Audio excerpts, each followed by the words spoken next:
Before corona so ఏం చేసేవాళ్ళు? Sir ఇది మాదేంటంటే వ్యవసాయ కుటుంబం. మా నాన్న ఒక 200 ఎకరాల పొలం, మాది పెద్ద కుటుంబం.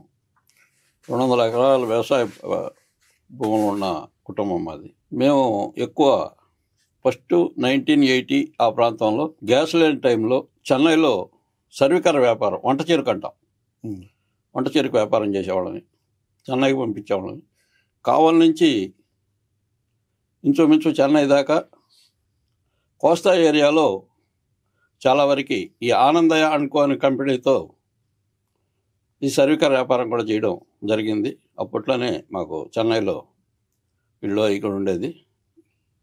మా అమ్మగారు ఆమె చేతికుండా ఏదైనా ఎవరికైనా బాగా లేకుండా వస్తే ఆమె వాళ్ళకి ఏ మందు ఇచ్చినా వాళ్ళు ఆరోగ్యంగా, సంపూర్ణమైన ఆరోగ్యంతో 2-3 రోజుల్లోనే ఆరోగ్యం బాగయి వాళ్ళు ఖుషిగా వెళ్ళిపోయేవాళ్ళు. అంటే కొన్ని పెద్ద మేజరు వ్యాధులు ఉన్నవాళ్ళకి మా నాన్న సంప్రదిస్తే చెన్నైలో మన ఇంటికి పంపించి అక్కడనే ఉండి అక్కడనే భోంచేసి అపోలో జనరల్ హాస్పిటల్ కానీ, స్టాన్లీ హాస్పిటల్ కానీ, క్యాన్సర్ ఇన్స్టిట్యూట్లో కానీ వైద్యాలు చేయించుకొని పోవడం. ఈ కరోనాకు ముందు ఇది మాకు ఫస్ట్ నుంచి కూడా మా తల్లిదండ్రుల కాడి నుంచి కూడా వచ్చిన సాంప్రదాయమైన పద్ధతి. 1985లో నాకంటే పెద్ద మా అన్నగారు ఉన్నారు, ఆయన చనిపోయాడు. ఆయన చనిపోయిన కాడి నుంచి ఇక ఆ వ్యవసాయ భారం అంతా నేను మోయాల్సి వచ్చింది. కాబట్టి అప్పుడు చెన్నై నుంచి కృష్ణాపట్నం షిఫ్ట్ అయ్యాను.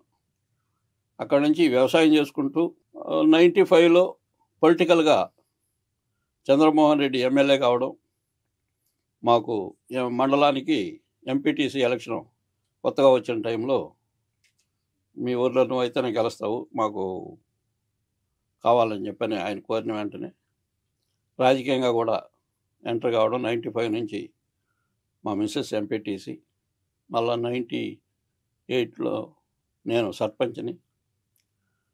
ఈ విధంగా వ్యవసాయం చేసుకుంటూ రాజకీయ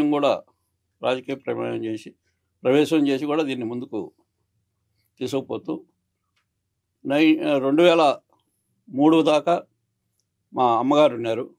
ఆమె వైద్యం చేసేది. ఆమెకి ఏదైనా అవసరం అంటే మేము సహాయ సహకారాలు అందిస్తూ ఆ మూలికలు ఏ ఇస్తున్నాయో అది మేము ఆ విధంగా తెలుసుకునేవాళ్ళం. ఏ రోజు ఎవరికి ఏం జరగద్దో అది భగవంతుడు నిర్ణయిస్తాడు, ఇది మనుషులు నిర్ణయించే ఇది కాదు. ఇది చేసుకుంటూ 95లో మాకున్న పొలాలు గవర్నమెంట్ తీసుకున్నారు. దాని తర్వాత మళ్ళా 2008లో సెకండ్ టైం ఉన్న పొలాలన్నీ కూడా తీసుకున్నారు. ఇంకా 25 ఎకరాలు మా కుటుంబానికి వీలుంది ఊర్లో, కృష్ణాపట్నం గ్రామం. కొరయన్నీ అప్పట్లో తీసుకున్నారు. అవి రకరకాలుగా ఖర్చులు చేయడం కూడా జరిగిపోయింది.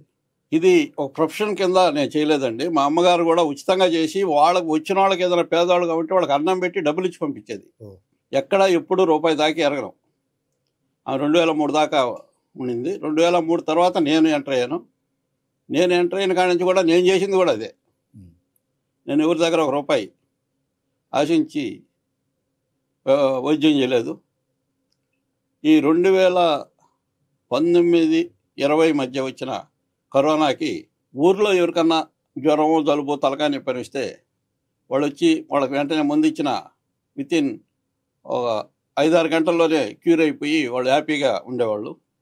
Super sir, super sir. మర్చిపోయాను లాస్ట్ ఒక పాయింట్. రీసెంట్గా మనకి డెంగ్యూ, మలేరియా వాళ్ళకు కూడా చాలా వాటికి సర్వీస్ చేశారని చెప్పేసి అన్నారు. దాని గురించి సార్, ఇప్పటికీ 1000 మందికి ఉచితంగా ఇవ్వడం జరిగింది. ఇచ్చిన వెంటనే 24 గంటల్లో dengue, chikungunya, typhoid, malaria, viral fever ఏదైనా 24 అవర్స్లోనే రిజల్ట్ రావడం జరిగింది. ఇట్లా కానీ 3 డేస్ కంటిన్యూగా రెగ్యులర్గా తీసుకోవాలి మెడిసిన్. ఓకే. ఒక 15 డేస్ వరకు మాత్రం నాన్ వెజ్ ముట్టుకోకూడదు. ఈ విధంగా ఈ రోజుకి కూడా ఫ్రీ సర్వీస్ చేసేదాన్ని. ఇప్పటికీ 1000 మందికి పంపించా. యానం పంపించా, కాకినాడ పంపించా, పిఠాపురం పంపించా, హైదరాబాద్, ఖమ్మం, కొన్ని హైదరాబాద్ కూడా పంపించుండా, ఖమ్మం పంపించా. ఇప్పుడు నెల్లూరులోని మాకు రెగ్యులర్గా ఇంటికి వచ్చే వాళ్ళకి ఫీవర్లు వచ్చిన వాళ్ళకి ఫ్రీగానే చేస్తుంటాం. Super sir, super. Thank you so much. చాలా మీ విలువైన టైంని మాకు కేటాయించినందుకు ధన్యవాదాలు. నమస్తే.